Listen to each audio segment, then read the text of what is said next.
Hello students, question number 27 from JEE Main 2022, 26 July, shift 1. The question is, let a curve y equal to yx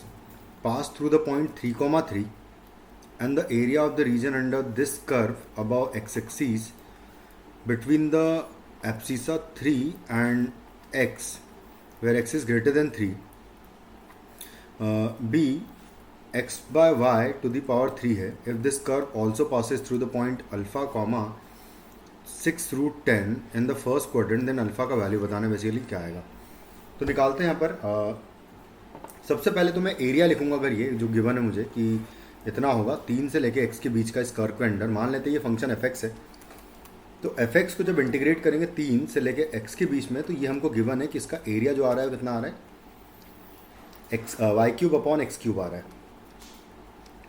इसको मैं differentiate कर दूंगा. X cube को पहले लेकिन इधर मल्टीप्लाई कर देते हैं. तो एक्स क्यूब मल्टीप्लाई करूंगा एंड इनटू इंटीग्रेशन ऑफ 3 से लेके x F of x D x आएगा और इक्वल टू है वाई क्यूब. अब मैं इस इक्वेशन को अगर डिफ्रेंशिएट कर दूँ विद रिस्पेक्ट टू एक्स, तो यहाँ से मुझे मिलेगा, यहाँ पर तो मैं प्रोडक्ट टूल लगाऊंगा क्योंकि दो फंक्शंस हैं. तो 3x² हो जाएगा फर्स्ट फंक्शन का differentiation and into integration of second function second function जो है वो एज इट इज आ जाएगा, जो कि ये है, plus X cube as it is and differentiation of this function. इसका इंटीग्रेशन का डिफरेंशिएशन क्या है भाई, लेबनीज से इसको डिफरेंशिएट कर देंगे तो बेसिकली एफ एक्स ही आ जाएगा यहाँ पर. इक्वल टू होगा 3y². अब ये वाला जो टर्म है इसका वैल्यू ऑलरेडी हमको पता है कि ये Y cube upon X cube है, तो इसकी वैल्यू पुट कर दूंगा. तो 3x² into Y cube upon X cube और plus X cube multiplied by, यहाँ पर भी मैं एफ एक्स की प्लेस पर वाई पुट कर दूंगा एंड इक्वल टू है 3y² है.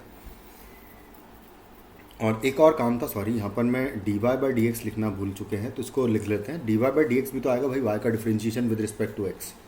ठीक है, तो यहाँ पर आएगा dy बाई डी एक्स. ठीक है, अब हम क्या करेंगे, इस पूरी इक्वेशन से y जो है कैंसिल आउट होके, है ना, बचेगा जो वो देखते हैं. यहाँ पर एक x नीचे बचेगा और एक y का टर्म जो है सब में से कैंसिल आउट कर देते हैं. तो यहाँ पर 3y² बचेगा एंड डिवाइडेड बाय एक x बचेगा, प्लस यहाँ पर बचेगा एक्स क्यूब और बचेगा सिर्फ y, तो है ही नहीं, खैर y तो कैंसिल आउट हो गया, and 3y dy by D x बचेगा. यहाँ पर हम लोग प्रॉपर क्वाड्रेटिक अगर बना लें तो, सॉरी क्वाड्रेटिक नहीं, यहाँ पर हम लोग प्रॉपर डिफरेंशियल इक्वेशन बनाएंगे. तो सबसे पहले तो x से मैं डिवाइड कर दूंगा इस पूरी इक्वेशन को. तो नहीं, x से नहीं करते हैं, काम करते हैं, x तो एज इट इज़ रहने देते हैं, इसको प्रॉपरली लिख लेते हैं पहले. तो ये एक्स क्यूब को मैं, एक्स क्यूब वाली टर्म को, चलो ठीक है देखते हैं, 3y dy by D x तो यहाँ पर लिखूँगा मैं. उसके बाद जो लिखा हुआ है उसको मैं इसके साथ में लिख लेता हूँ माइनस करके, है ना. 3y² and divided by x है और साथ में प्लस एक्स क्यूब है, तो माइनस एक्स क्यूब आ जाएगा इधर, इक्वल टू होगा 0. ये हमारी डिफरेंशियल इक्वेशन है. इस डिफरेंशियल इक्वेशन को 3y से डिवाइड कर दूँ अगर पूरी इक्वेशन को, तो देखो क्या आएगा, यहाँ पर आ जाएगा dy बाई डी एक्स और x से बेसिकली मल्टीप्लाई भी अगर कर दे तो चलो एक बार करके देखते हैं ना क्या आएगा. देखो तो यहाँ आएगा 3x² dy by D x कर देता हूँ मैं, ये बल्कि 3 के साथ ही कर लेते हैं, ज़्यादा सही रहेगा. तो x से मल्टीप्लाई करके देखते हैं क्या आ रहा है. ये यहाँ पर -3y² आएगा, माइनस एक्स की पावर 4 आएगा, इक्वल टू 0 आएगा. कुछ इस तरीके से गिवन है. तो बस अब यहाँ से एक बहुत ही सिंपल सा सब्सटीट्यूशन मैं करूँगा कि क्योंकि y² यहाँ पर है और इसका डिफ्रेंशिएशन यहाँ पर दिख रहा है मुझे, तो इसको मैं t पुट कर दूँगा और इस x से डिवाइड कर देते हैं इस पूरी इक्वेशन को. तो यहाँ पर आ जाएगा, साथ में 3xy से ही डिवाइड कर देते हैं, तो dy by D x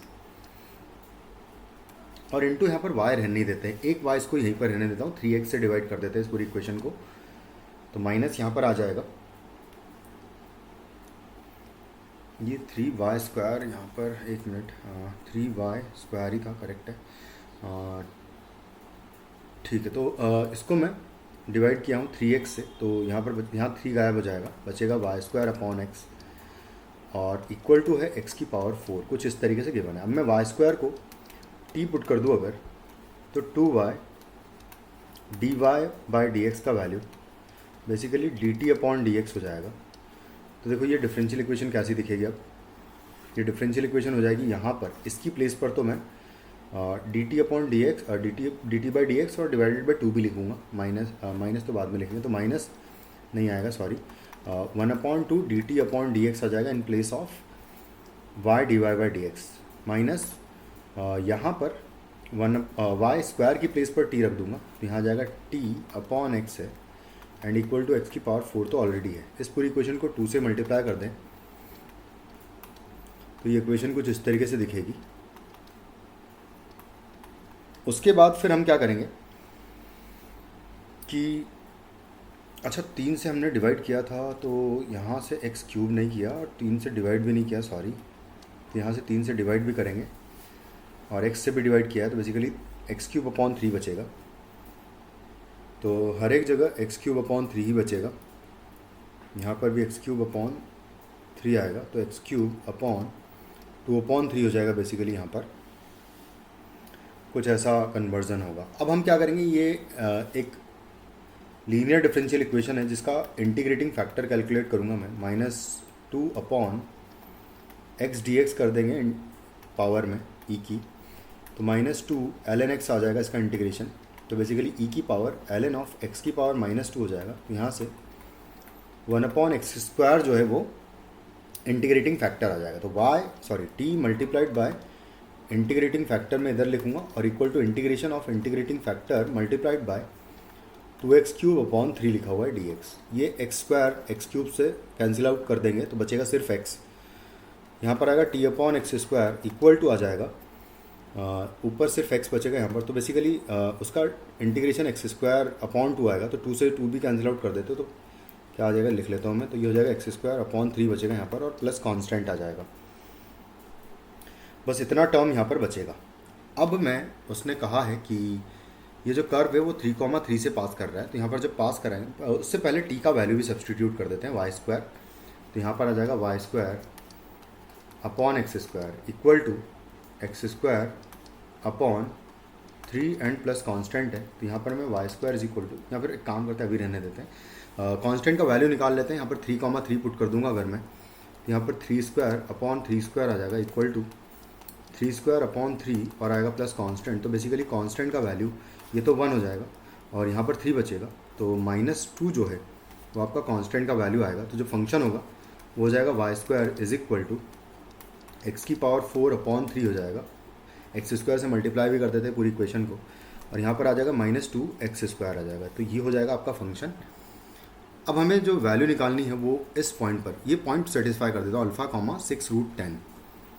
alpha 6√10 अगर इसमें सेटिस्फाई कर देंगे तो यहाँ पर स्क्वायर हो जाएगा 6√10 का, तो 36 × 10 हो जाएगा 360 हो जाएगा ये, इक्वल टू एक्स की पावर 4 माने अल्फ़ा की पावर 4 डिवाइडेड बाय आएगा 3 -2 अल्फ़ा स्क्वायर हो जाएगा यहाँ से, तो बेसिकली यहाँ से मुझे अल्फ़ा का वैल्यू चाहिए, तो इक्वेशन बना लेते हैं प्रॉपर इसको, अल्फ़ा की टर्म्स में क्वाड्रेटिक बनेगा ये, और 3 से मल्टीप्लाई कर देते हैं इस पूरी इक्वेशन को अगर, तो अल्फ़ा की पावर 4 -6 अल्फ़ा स्क्वायर हो जाएगा यहाँ पर एलसीएम लेने पर डिवाइडेड बाय 3 आएगा और ये इक्वल टू होगा 360, 3 से मल्टीप्लाई कर दूँ अगर तो अल्फ़ा की power 4 -6 alpha square equal to हो जाएगा 36 × 3 होता है 108, तो यानी कि हो जाएगा 1080,